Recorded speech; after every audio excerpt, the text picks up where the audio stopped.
So welcome to today's Early Accessible Education Materials Echo session. We're really glad you're here. Again, if you will just put your name and contact into chat, it just again helps us understand and learn from each other on the call and know who's on the call.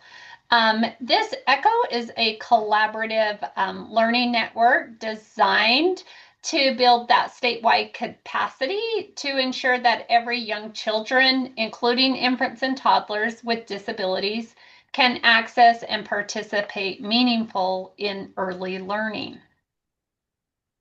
Just as a reminder, today's session is being recorded. We use those for quality improvements. By participating on today's call, you're giving consent to be recorded. Don't hit that leave button, but if you really have an issue with it, you can do so.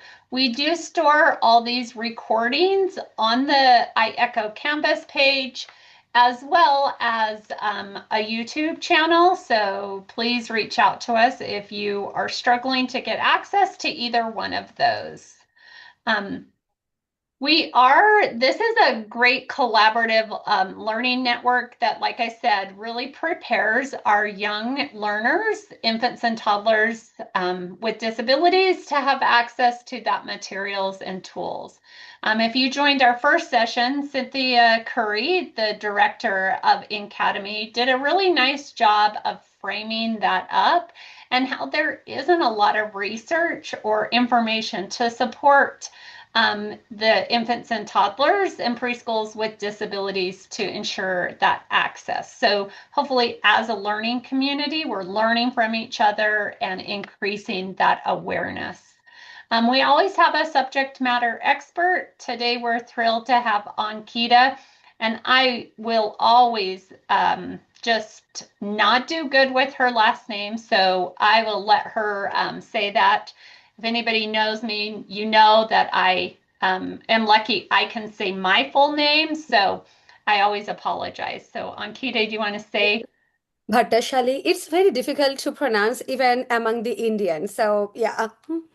Okay, well, thanks for giving me that credit, but no, it's difficult for me to even just say my name. So um, and then we will have case presentations where we all discuss those things. And that's the cool part about an ECHO, because there are so many people on this call that have knowledge and expertise. And to be able to learn from each other is that great thing about an ECHO. And that's where that professional networking also happens. Um, we love that participation. So again, if you have comments or questions, put those into the chat. Cynthia Curry and myself monitor that chat, so we will ensure that those get asked and answered, as well as just those case narratives, problems of practice. I don't know if you're like me, when you're out here doing the real work, you kind of get stumped on some of those families, or just you want that encouragement that you're kind of going in that right direction. So presenting a case is a great way to brainstorm with everybody on this call. And so if you're interested in doing so, please reach out to Project Echo at usu.edu, and we'll get you on the schedule to do a case. We've all been on Zoom for a while and we know how to rename our profile, but here is a reminder. If you are unsure how to do that, the three dots right next to your name. Raising your hand, there's the reaction button, so you can do a ton of different reactions as well, likes, loves, laughing emojis, all of those fun things to just create another interactive way. We do talk about families that we're working with, or clients, however you guys call them in your situation. And just remember to protect their individual privacy. So avoid using first, middle, or last names, de-identifying anything. If you have any questions about de-identifying, you can reach out to one of our amazing hub members. They all have, or will now all have, an asterisk in front of their name. makes them easier to find on the chat. So you don't have to scroll through everybody and you can find them easily. Um, just as we're going through this session etiquette, we love when your cameras are on. It's so much easier to build that networking when we can see real people's faces versus those black screens. I know it's easy to want to kind of do some multitasking as we're doing that, but turning those cameras on makes us, just more intentionally about building that network. We love when you guys fill out those surveys. When those surveys are filled out, that's where we send our credit for attendance. So throughout today's session and in the follow-up email, a survey link will be dropped. And that's how we share with our funding agency the different things that this ECHO is doing. So we appreciate you guys all filling those out. Just another plug for case studies. And then I'm just going to go ahead and stop sharing and turn the time over to Ankita. And I am actually sharing her slides. So give me 1 minute and let me pull up her slides.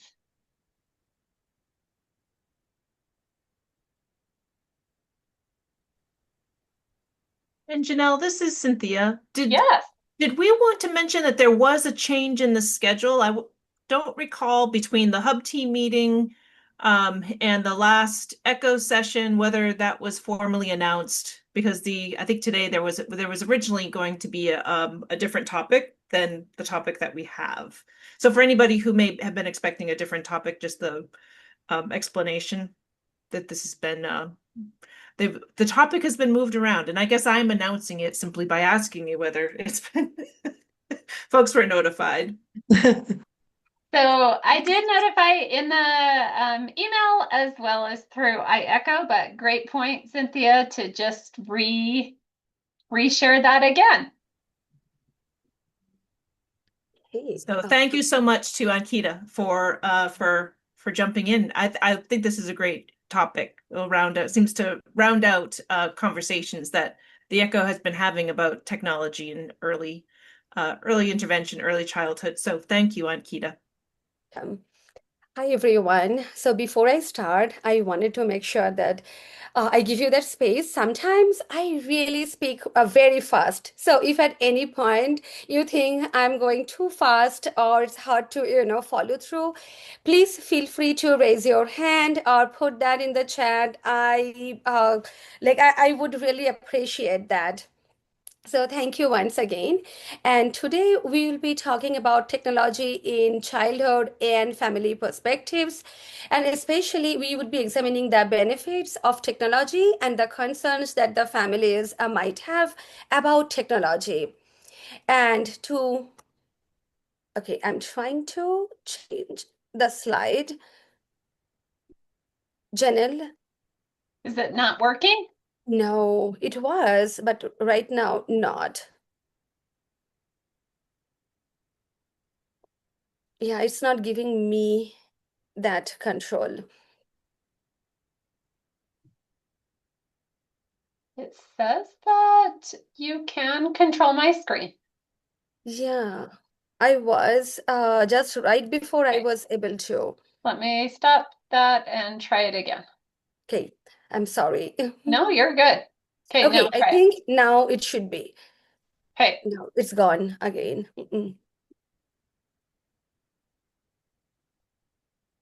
No. Okay, yes, now I can. Thank you. So, today in this presentation, we will be briefly talking about this research work that's named, or the title is Toddlers Take and Talk Summary Report. And then we will have a case study as usual, we have always. So to talk about this study, before that, if you remember that last time when we met, we did talk about technology, and which always comes in our discussion, right? When we talk about young children and families and what the limit should be, how much exposure the children should have it, or how we integrate technology for children's learning and engagement.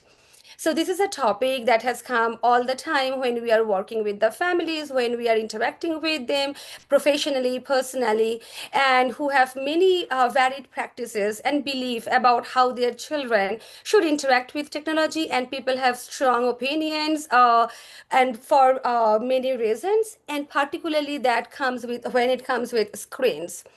So we thought it would be interesting to review one particular research today, and then look at the case study and think about how we can integrate technology, or what are the things that we need to think about before integrating technology for learning and engagement for children's development. So here is this study that is called Brief Overview of Toddlers Take and Talk Summary Report, which was happened in UK, not in the US. And while we go through it, we will talk more about the study origin and all of these participants and everything. So the study, it starts with that, like young children everywhere now growing up with various kinds of digital technology at home, or when they are going to the daycare or in restaurants or the museums. So technology is part of everyday interactions at home and beyond. And families are increasingly using technology to support children's learning, communication, engagement, and for entertainment purposes. But however, we still think about technology and its impact on early development, and it has been a thing, like a thing that we are thinking even at professional level, at personal level, at our home, like how much exposure children should be getting. So, Flavitt and their colleagues conducted a study in the UK with the four nations, and the study occurred between 22 and 2024 to explore how children aged between birth to 3 years old develop language and literacy at home in digital age, as well as they looked at some intersecting identities. For example, their educational, like children's age and families' income, and family, like children's exposure to digital technology. So here's the background information and research design. So this, as I said, children aged between 0 and like birth and 3 years old, and their focus was language and literacy development in digital environments, that is home and beyond. And they examined how technology interacts with home life and family practices, and conducted across the four nations using diverse communities, whether it's parents' educational level and their income level and various race, ethnicity, and language. This study was conducted in three phases. The phase one had only surveys of parents, and they surveyed successfully, who completed the numbers were like 1,444, which is quite a lot. And after that, they interviewed with parents and early childhood practitioners. And they did not mention, when they talk about early childhood practitioners, who these practitioners are, specifically whether, what their professions are, like whether 3 to 5 or birth to 3. They just termed this as early childhood practitioner. And they interviewed 40 parents here and 20 practitioners. After that, they had this phase three.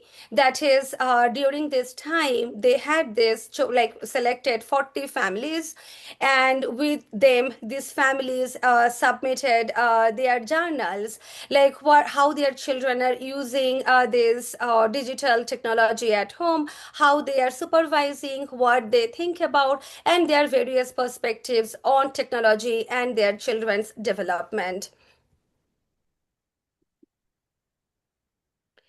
So now we will be talking about some of the study findings. So if we look at these families, nearly all families had Wi-Fi connection at home and at least one smartphone. Common devices that families had were TVs or smart TVs, tablet, laptop, and then some of the smart home devices and gaming consoles. Smart home devices included that laundry is using the touch button, or the dishwasher, or they had a fitness tracker and smart watches. Average household has multiple devices of different types. However, if we look at closely, device ownership varied widely across families, depending on families' income and educational level. From the survey, the authors mentioned that depending if like higher the income group, families had more digital technology available at home. Lower the income, they had lesser number of items at home. So now if we look at closely again about digital engagement, like they had, now we have information what digital technology they had at home. Now if we look at how they use it at home, so digital engagement including screen time and non-screen time. So mostly a lot of times when you talk about technology, the first thing that comes to our mind is screen time, but then they gave a lot of nuanced understanding of what non-screen devices would look like for children and families. So children interact with smart toys, household technology, and voice devices, especially, and they had multiple items of those. And smart toys, not necessarily they had those screen attached, they were the primarily non-screen devices for the children at home. So where do children use this technology? So most common location was at home, they use it. However, they also use it beyond home. For example, they use it when they are in the cars, restaurants for ordering food items, shops to buy and to check items, and they also had the public transport and childcare settings. Many families used that technology even in the museums, and when they had these case studies, families wrote detailed notes of how they used it in those. And children encounter technology in everyday environments. Ankita, I Mhm. probably took away your screen access, so you should have it back. Every time Eh, I do something, it takes it away. I apologize. No, thank you. I got it back. Thank you, Okay. Janelle. So now we will also look at language and literacy learning.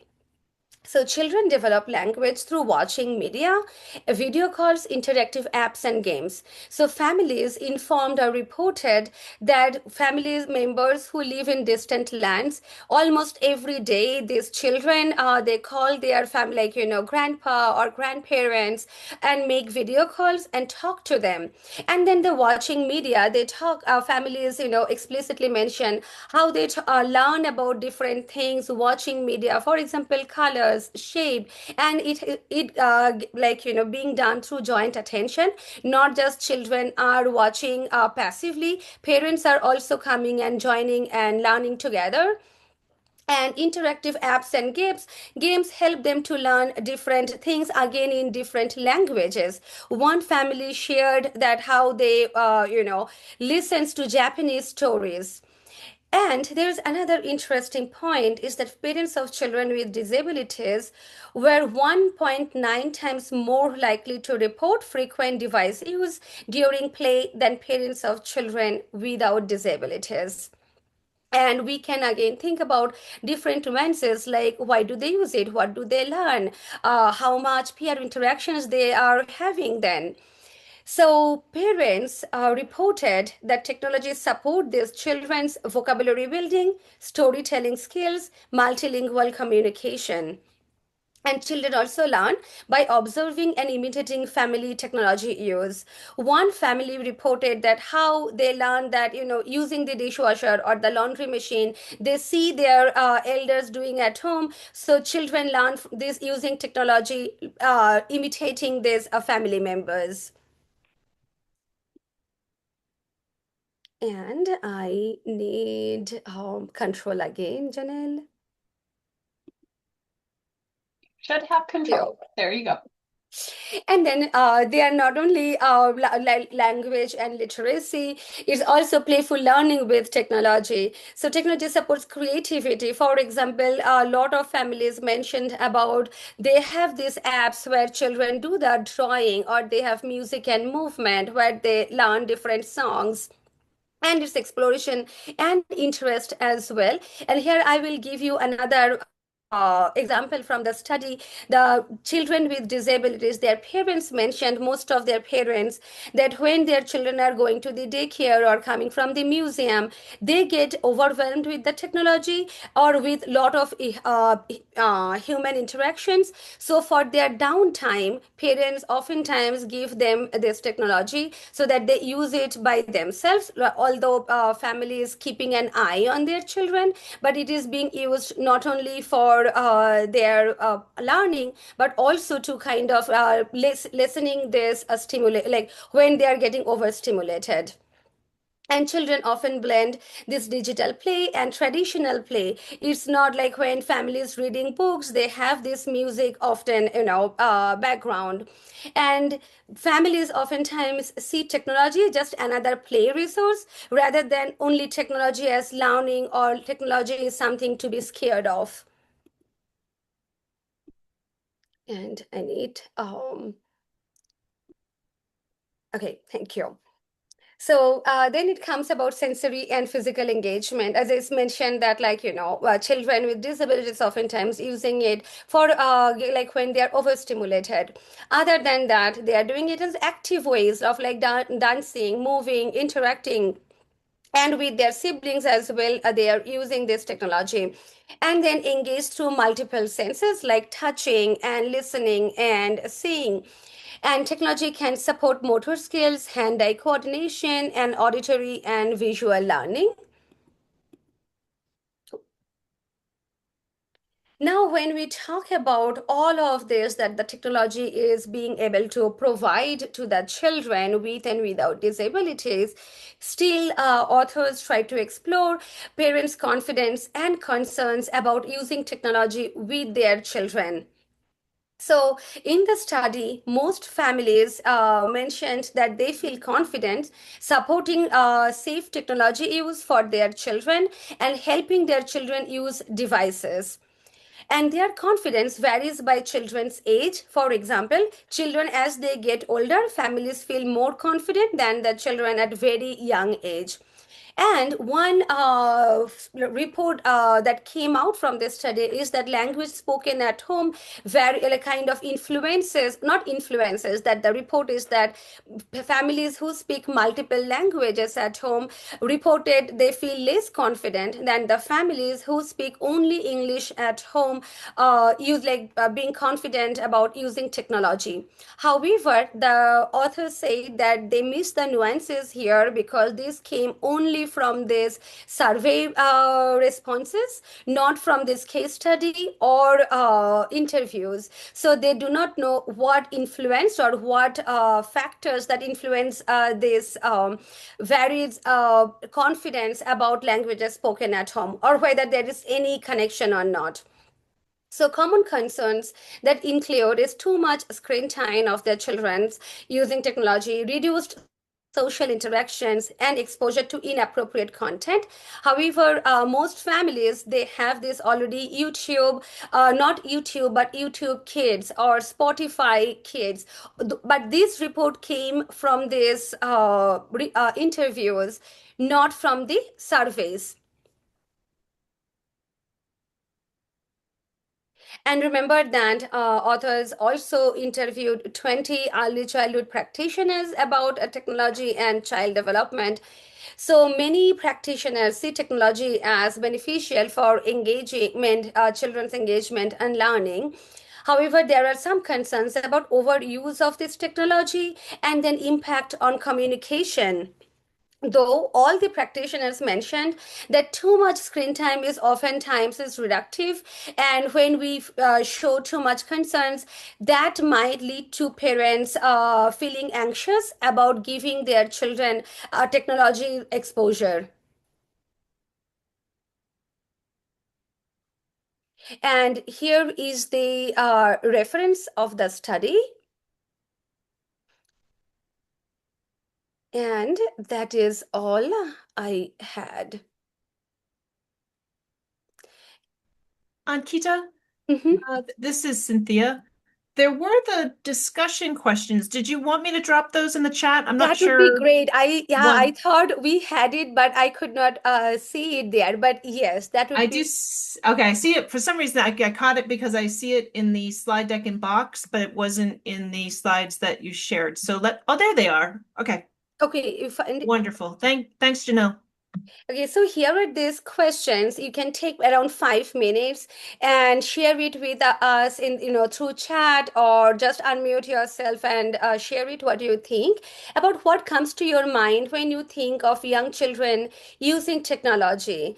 And how do you currently see families using technology with young children? And how we can balance the benefits and concerns of technology in early learning, because we see both like families using technology in varied ways, and that's helping their children to develop their language and literacy skills, as well as we also see that parents are concerned. So how do we, or how can we balance that? So if you have anything, please share it with us, unmute or share it in the chat.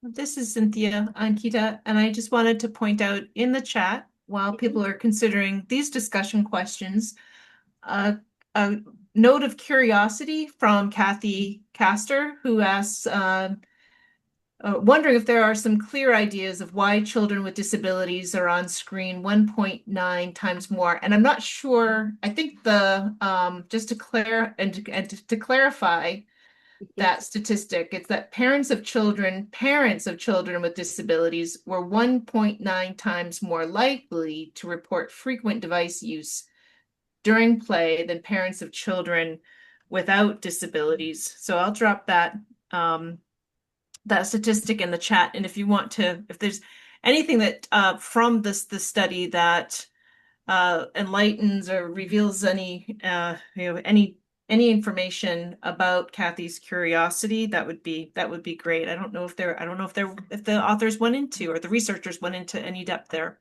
Yeah, I have put that like what exactly like how they framed it. I just put that word there. But they said that it's reported that twice all so one way I was like, when I was reading this, I was also trying to understand why that is the case, or whether they provided any nuanced, insights about it. They did not, but a lot of times they mentioned about that children with disabilities and sensory overwhelmed. So not sure, like they did not connect both, but they mentioned in different places that children who has with disabilities, they get more overstimulated. So calm them down. Parents give them these devices so that they feel less stimulated, and they feel a little like kind of giving them alone time. So I don't know whether that is why they reported it more, but there is no clear explanation of that.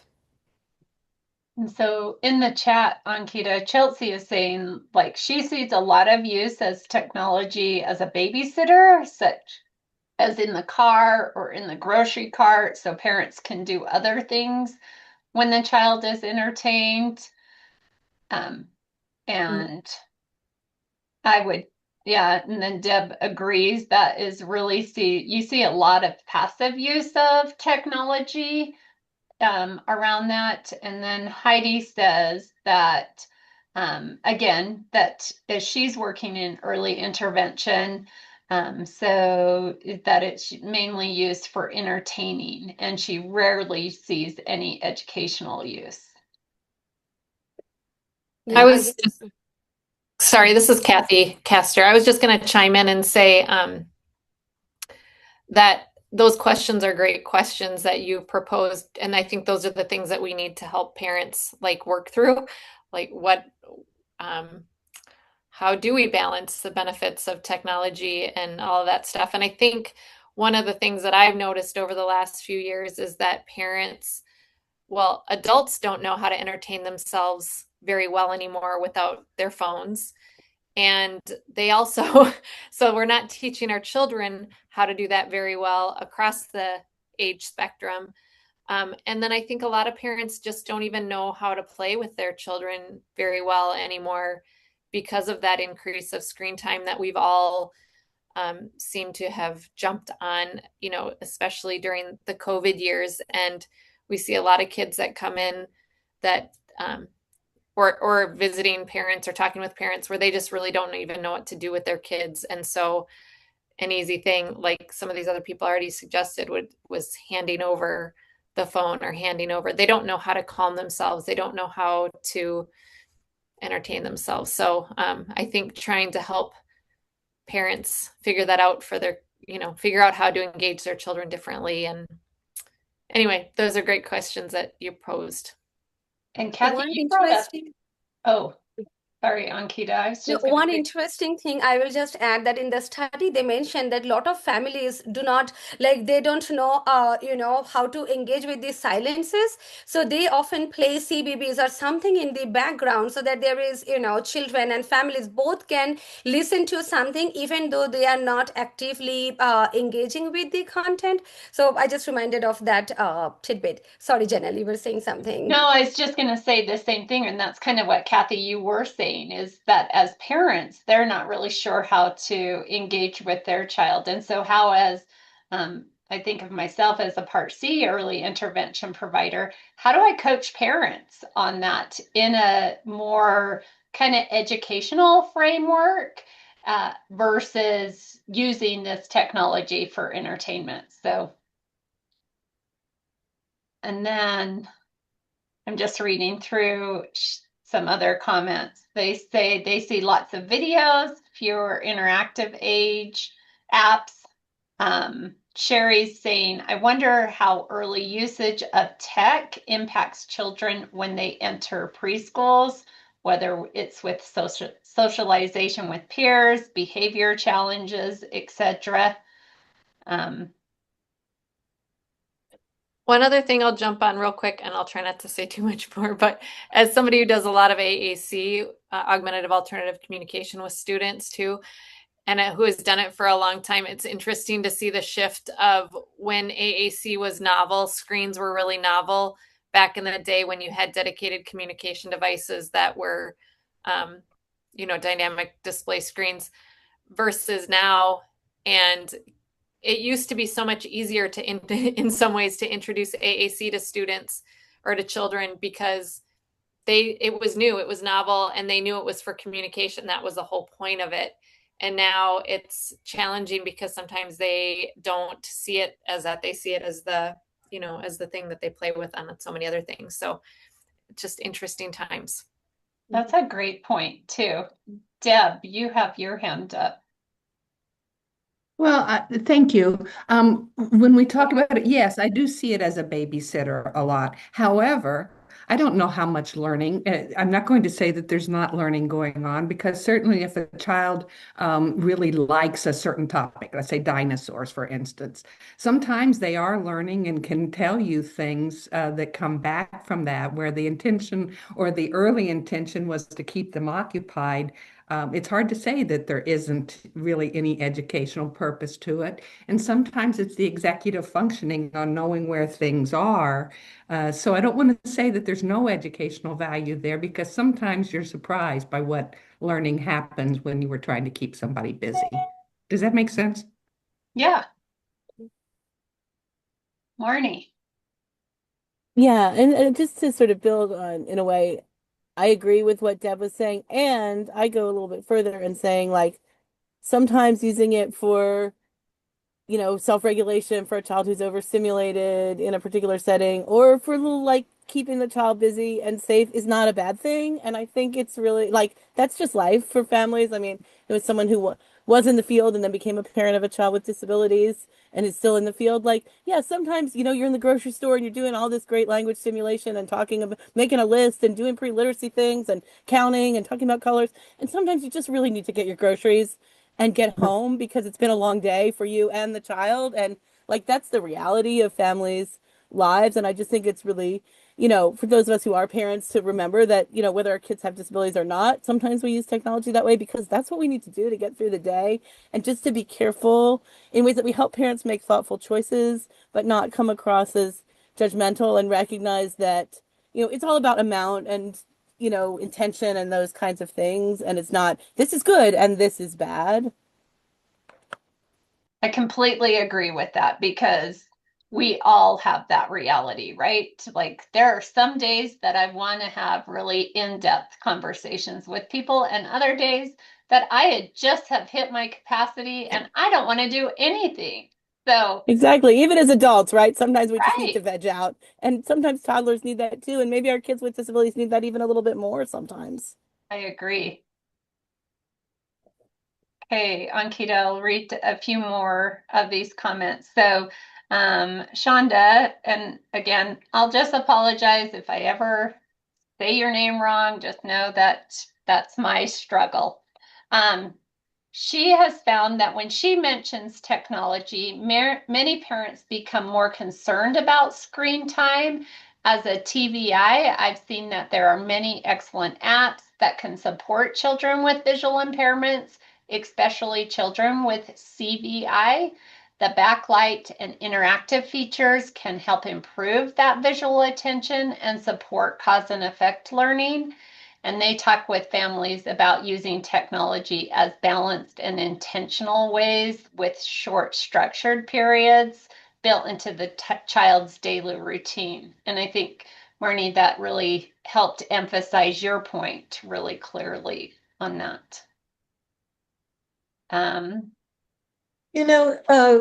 Kaylee made a comment that I'd love to explore a little bit more, which is, and Kaylee, feel free to jump in. I'm just going to read the first part of it. You said, I think it's so important to identify how we can work with families using technology in a more functional way that allows them to embed strategies with what they already have going on at home. It made me wonder, is there has anybody explored a paradigm for talking about appropriate use of technology with infants and toddlers? There must be somebody who's thought of that, but I don't know very much about it.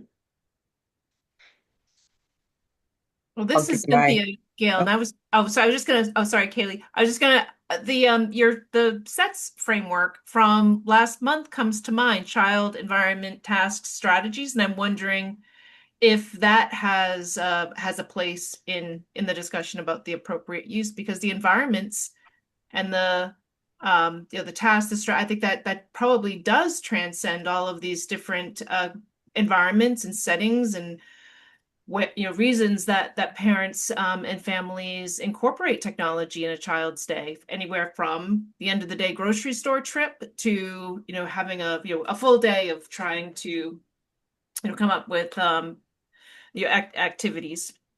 Sorry, Kaylee, go ahead.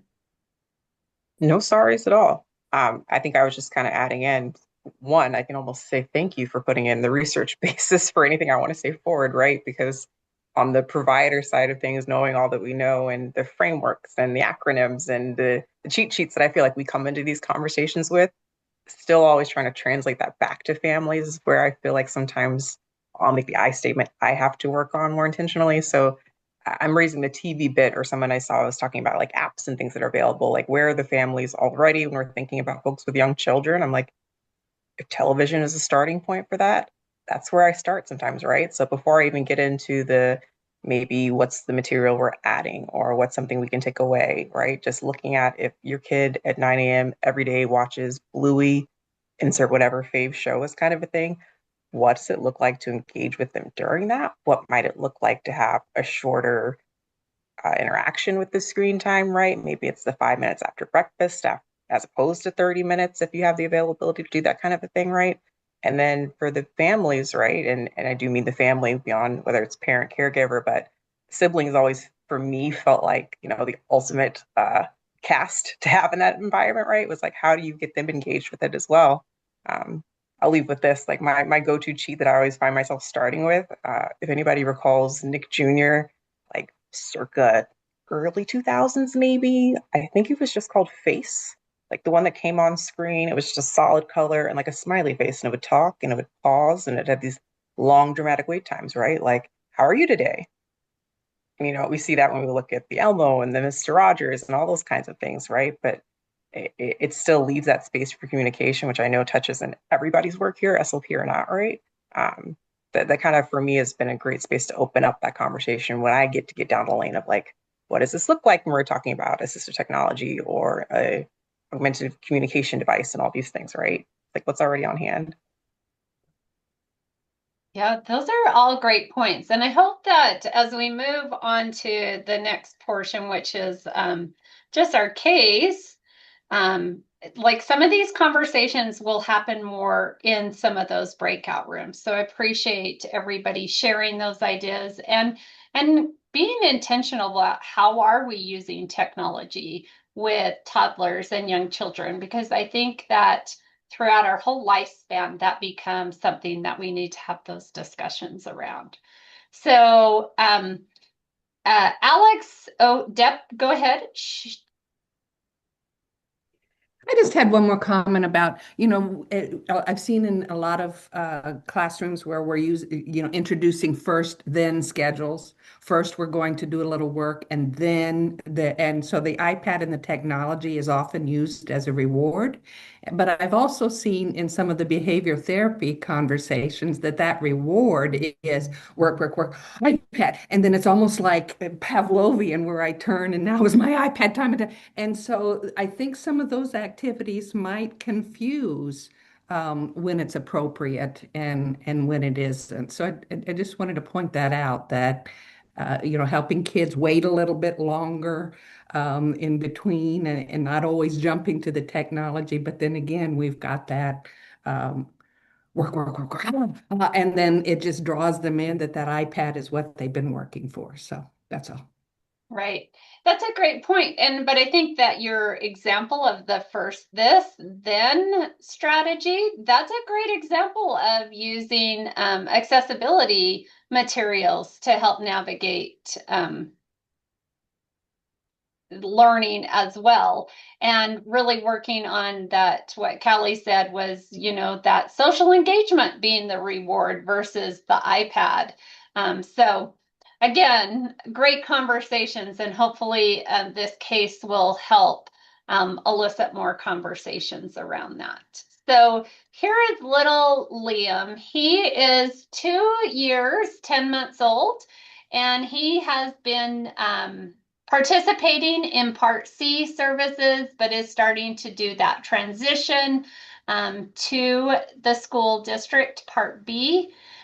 He really enjoys new spaces, and the family speaks English at home, and grandparents are highly involved in this kid's world as well.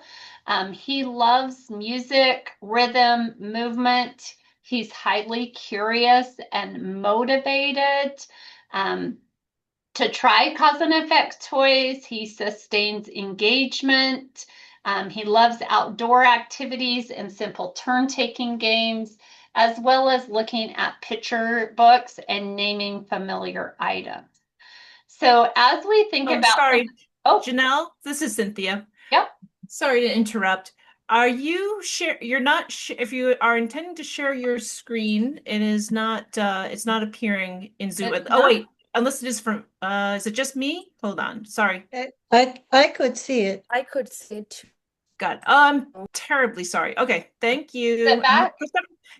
For some reason, I only saw one screen. Thank you. You're good. Okay.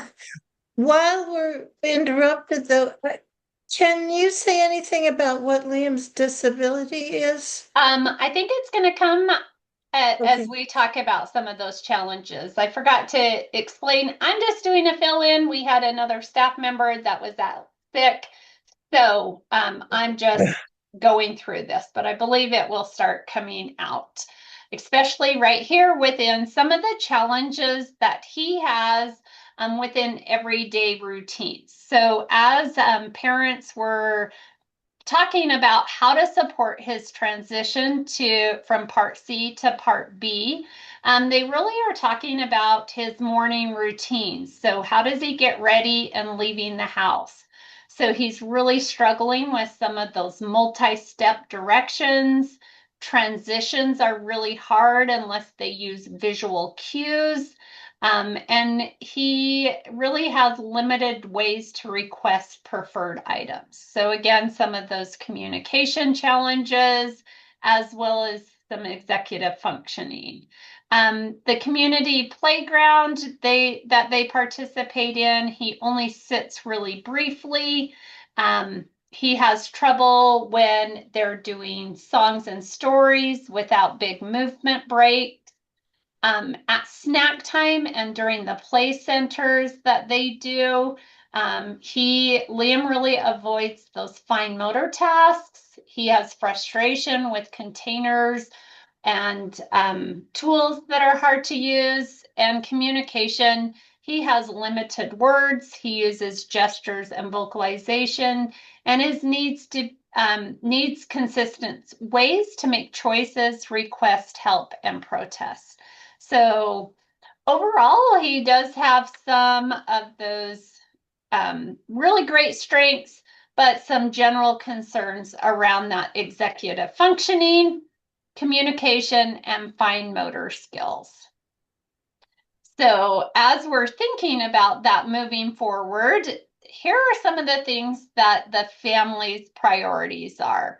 So the family would like to see Liam participate more during playground circle, communicate his wants and needs without frustration, and learn routines that will support the upcoming transition from preschool to Part B preschool. So the EI team, as they've been working with the family, they would like Liam to identify practical environmental supports like AEM or low-tech AT and routine-based adaptations for the family. They would really like to kind of promote that access and meaningful participation. So here is a tech discussion for Liam. So the family's concerns around this is that they have concerns around just that time in front of the screen. They've asked the team to produce some low-tech, no-tech solutions and help them figure out which one is best and where tech can be kind of cut out. So thinking about families that you work with, do you see families that have some of those same concerns? And like Cynthia and Gail brought up, is that SETS framework that Gail presented last time. So what do we know about the child and what do we need to know? And breaking that down to help us identify whether or not we need to go from low tech to high tech or stay low tech around that. Some of the executive functioning examples that he has is really following those multi-step directions, sitting still, attending to circle time task, and frustration tolerance. Some examples that as this presentation was getting put together, these were some low-tech examples for executive functioning. And I think that people had mentioned those in our first discussion. So first this, then board. How can I support my emotional regulation? Can I use break cards? Or do I use social stories as well to help with some of my frustration? So like this example right here, it says, when I feel mad, I can use my squish toy, then I will feel calm. So walking a child through that, as well as having a visual schedule of what's happening throughout my day. Are some ways, some low-tech ones, some high-tech executive functioning, using a visual timer, helping the monster choose a plan of what to do, video modeling, a visual schedule, all of those things can be utilized with technology. And then, so some of the pros and cons of low tech to no tech is, there is the pros that they can be seen by the whole class. They are easy for teacher to remember and manipulate, always visible, they're screen free. Some of the cons is they're not as reachable by students to interact with. And would Liam be required to use a marker to cross them off? They're not individualized and they're only accessible in the classroom. The Velcro, the pros is that it's practicing on that fine motor skill. It's portable, it's individualized. Cons are that they lose pieces or they're damaged. They're difficult to change with the preferences and updates with new activities. So that digital first, then on the app tablet, you can use fun colors and music, make it more engaging. But again, a con might be that the devices are expensive and fragile. So thinking, and I think this is where we're really going to go into some ideas in breakout around communication discussions. So we know that Liam has difficulty requesting. He has limited vocabulary and use of gesture vocalizations. So what are some low tech, no tech communication supports that we could use with Liam? And what are some pros and cons? So that's what group number 1 is going to take.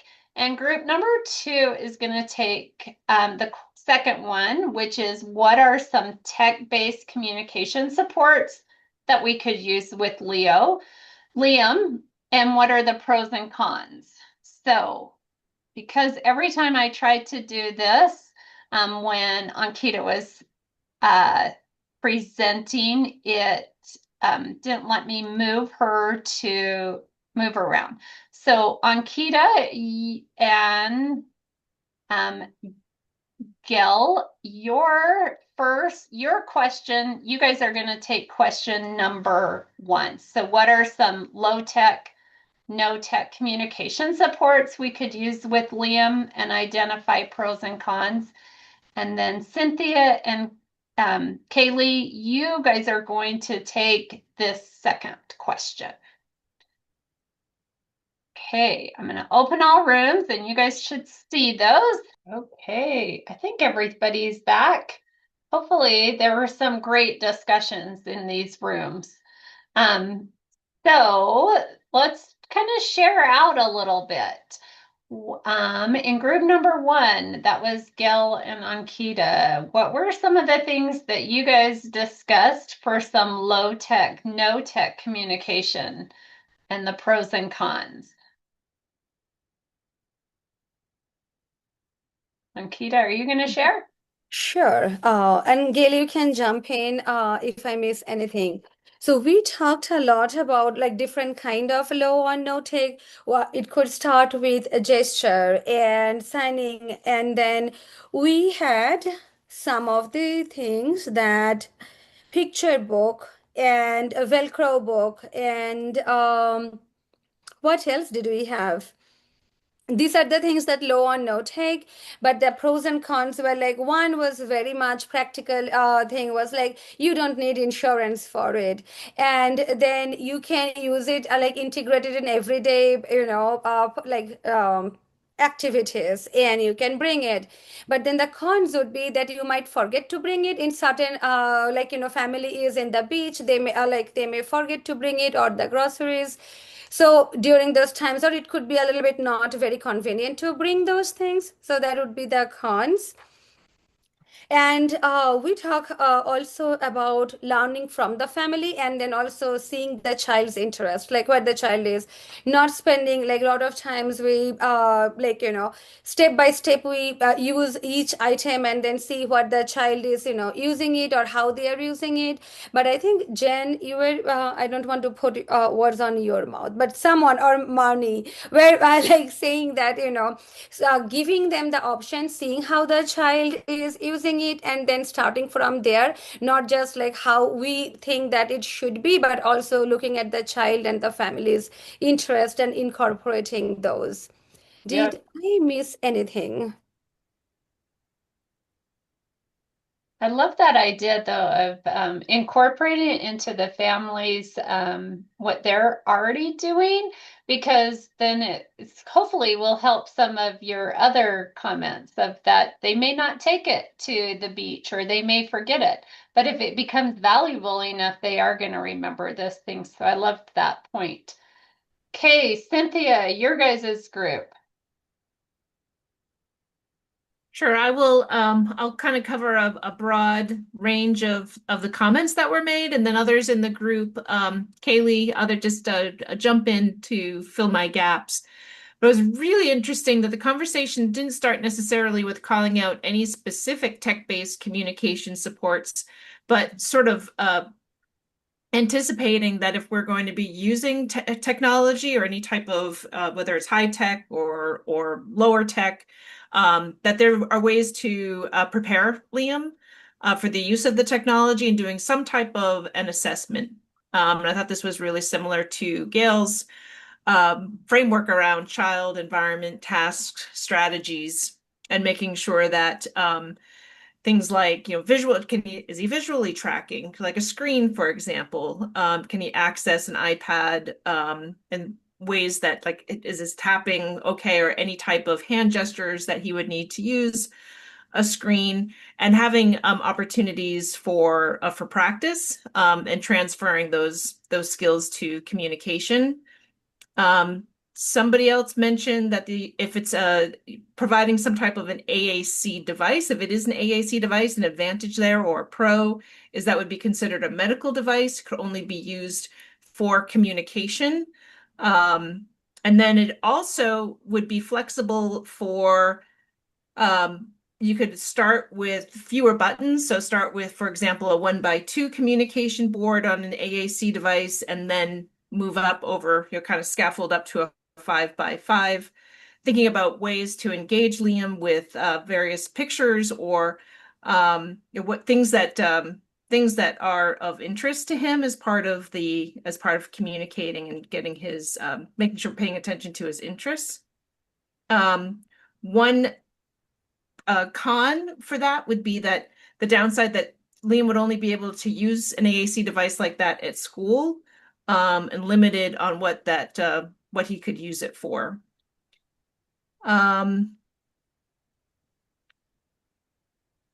Also, somebody mentioned the picture books and how there are today, well, actually for a long time, there have been electronic types of picture books that are very interactive, those picture books that can also talk aloud with synthetic speech.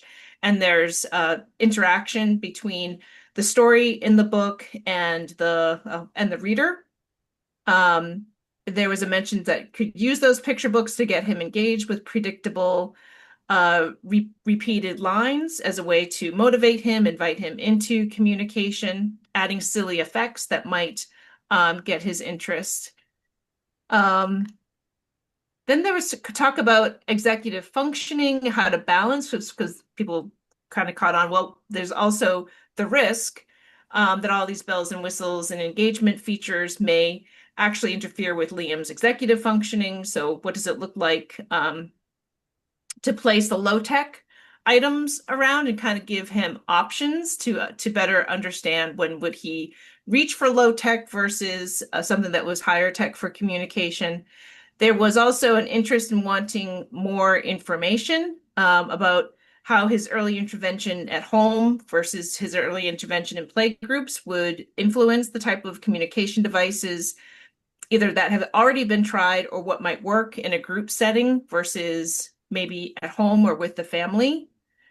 And then there was a whole conversation toward the end about just the need for a child who's being provided any type of assistive technology, whether it's a communication device or something else for meeting their goals, the importance for ensuring that there is understanding and patience and anticipation that mistakes will be made with that technology as the child is learning. So implementation of the technology being coupled with anticipation of making mistakes and how to scaffold and support the child, giving the child grace as well as staff who are also part of that training. And just before we left the conversation, somebody was talking about ways that you could actually embed within the assistive technology supports for what I would consider the universal design principle on tolerance for error. So for pressing a button, ways to help, like a guard that helps guide the student or the child so that they're pressing the right button and minimizing the risk that they're going to be pressing the wrong buttons.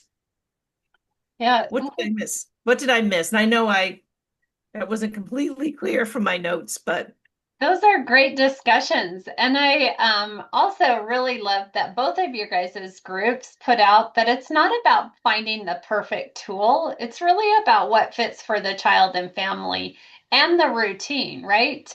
And I don't know if you guys saw in the comments that Deb Fitzgibbons says that she has a communication, new beach wear, so we can all wear a shirt with a communication board on it. And then Kaylee says that they had a really techie group, and she appreciated some of those conversations around what are some meaningful additions to devices kids are using. Yeah, and I really love, Cynthia, your example. And I think that sometimes we forget that some of the picture books that are out there are communication devices and using technology in that. So it can be really powerful tool. Kelly was describing the necessity and benefit of using the guard. And Cynthia, you talked about that. So great discussions around it. I'm going to just pose a few other questions as we're thinking about that sustainability and systems, is thinking about what are some small changes to the environment, to materials or adult roles that could really engage Liam in that circle time and centers? And what does it mean to, what does participation look like? Could there be some adaptations made to large handheld tools, seating positions, movement breaks? And again, just what are some of that information and coaching supports? Do the family and caregivers need to use these strategies confidently?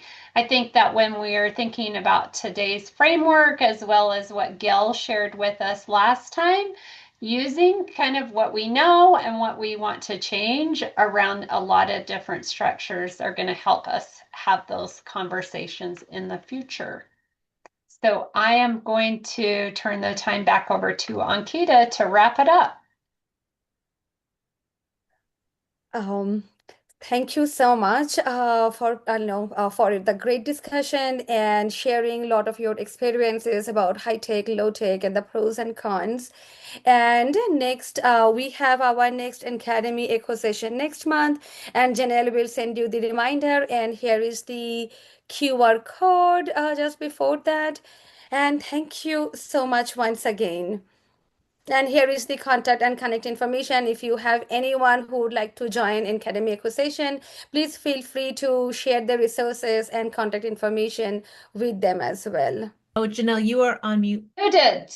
So it just let me know. I had a whole conversation with myself here. So next month is June, and our session will be June 23rd. So thank you all. Enjoy the rest of your day. I'm hoping that my week gets better.